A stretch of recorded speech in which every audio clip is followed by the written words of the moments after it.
Welcome back to the channel. Today, I will introduce a simple but delicious roast beef recipe, suitable for weeknight dinners and even holidays. We will use top round beef, a lean meat that can be replaced with round or rump roast. Both are delicious. First, we'll season the meat with salt, black pepper, onion powder, and garlic powder. Then, I'll show you how to make onion and white wine sauce with beef broth to enhance the flavor. After the meat is marinated enough, we will grill it at a low temperature of 300 degrees Fahrenheit to cook the meat evenly and keep it tender. I'll also share a tip to keep the meat moist by grilling it on a layer of thinly sliced onions.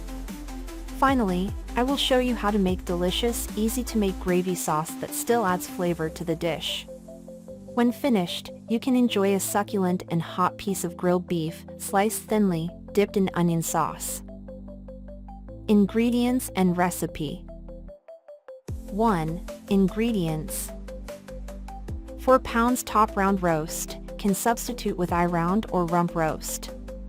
Salt, Diamond Crystal Kosher salt, recommended to use 1.25 to 1.5% of meat weight. Onion powder, garlic powder, black pepper. 3 tablespoons flour. 2.5 cups low sodium beef stock.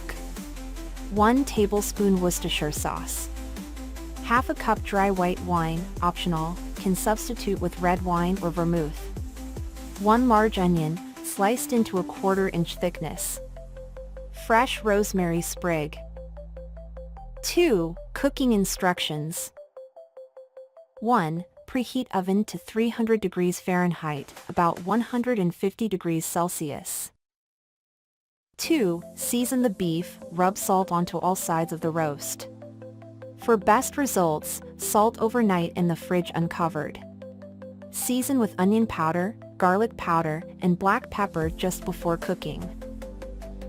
3. Sear the beef, heat a stainless steel or cast iron pan to medium-high heat, add a small amount of oil, and sear each side of the roast for 1 minute until golden brown. 4. Prepare the onions. In the same pan, sauté the onion slices with a little oil until caramelized. Arrange onions in an even layer in a roasting dish. 5. Roast the beef. Place the seared roast on top of the onions and insert a thermometer probe into the center. Roast until the internal temperature reaches 110 degrees Fahrenheit for rare, or 125 degrees Fahrenheit for medium. 6. Rest in tent. Remove roast from the oven, tent with foil, and let it rest for 10 to 15 minutes. 7. Make the gravy. In the same pan, add flour to the drippings and stir for 1 to 2 minutes to form a roux. Deglaze with wine, scraping up browned bits, then add beef stock, Worcestershire sauce, and rosemary. Simmer until thickened. 8. Serve. Slice roast thinly against the grain, and serve with gravy poured over the top. Thank you for watching the channel. Please subscribe to the channel to learn more recipes to cook at home.